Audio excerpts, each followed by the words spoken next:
Good morning, it's Alicia Ford with ERA Troy Realtors, and thank you for tuning in to part 3 of my home buyers series.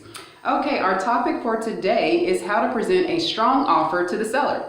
All right, so we've already discussed why you should get pre-approved first and how to maintain that pre-approval. Since you've done your homework, now we've been out looking at homes and now we found the one that you want to place an offer on.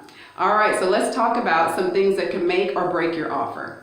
Number 1 is the type of loan that you're using, okay? So a conventional loan is gonna rank pretty high when the seller is considering who they're gonna work with, okay? Because the conventional loan requires the buyer to have a pretty high credit position to be able to qualify for that type of loan. So that is definitely a huge plus if you're able to use a conventional loan for the home that you're trying to purchase and if you're dealing with a multiple offer situation. All right, so the type of loan that you're using could affect if your offer gets accepted or not, especially in a multiple offer situation.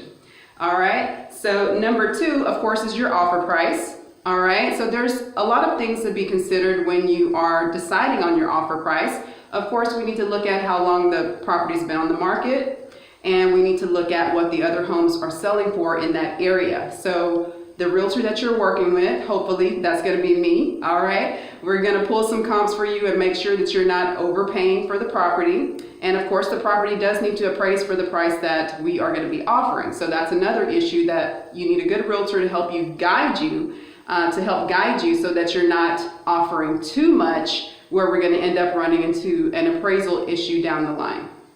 All right, so definitely you want to offer a fair price, of course. And we don't want you to overpay for the property, but you want to give a fair price, a fair offer to the seller, especially if you're dealing with a multiple offer situation. All right, so the best possible price that you can give is going to help you to get the property under contract with that seller. All right, so number 3. So are you asking the seller to assist you with your closing costs? All right, so that is something that buyers often do ask the seller to assist them with closing costs. It's not unusual. All right, however, if you're dealing with a house that's been on the market for maybe a short period of time, a few days, it's a very good looking property, possibly multiple offers, very high possibility that there's going to be multiple offers, right? That's probably not the best situation for you to ask the seller to assist you with closing costs. So if you're going to have multiple offers and someone is asking the seller to give them money for closing costs and someone is not asking for anything, the person that's not asking for anything from the seller is going to win.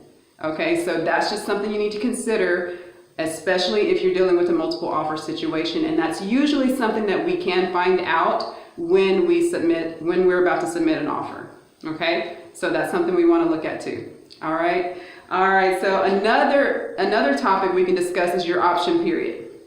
Now that is the amount of time that we ask for so that you can get the property inspected and do your inspections, and we can find out everything we need to find out about the property before you actually, go into a pending status of the contract.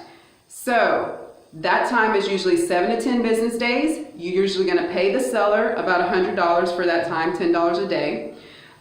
Usually you're going to pay to the seller for that time. Now, 7 to 10 business days is usually what we ask for. If you can shorten that period, 7 days, 5 days, or maybe even do no option period, that's an option as well. You still can get the property inspected, but the shorter that option period, that may be a more attractive position for you to be in for the seller. Okay, so that might help you get your offer accepted over someone else's. All right, so also, how fast can you close? All right, now that is something you may not be able to control, is how fast you can close. The only thing that's going to beat you is going to be the cash offers. All right, so the cash offers, they can close in about 2 weeks. So if you're using a loan and someone has a cash offer, that cash offer may have an edge on you depending on their offer price because they can close faster. Now with the loan process, usually it's going to take about 5 weeks. That's what most loans take to close. However, the only way that you can help your position when you're using a loan is to have all your documentation submitted prior to submitting your offer. So that's something that can help you move along a little bit faster once we find the property that you want to put an offer on. Okay, so those are a few things that hopefully is going to help you to understand how to present a strong offer to the seller and how to get your offer accepted. All right, I hope you found this information helpful. If so, give me a thumbs up and hit the subscribe button. Once again, my name is Alicia Ford with ERA Troy Realtors. You can call me Alicia Keys because I want to get you the keys to your next home.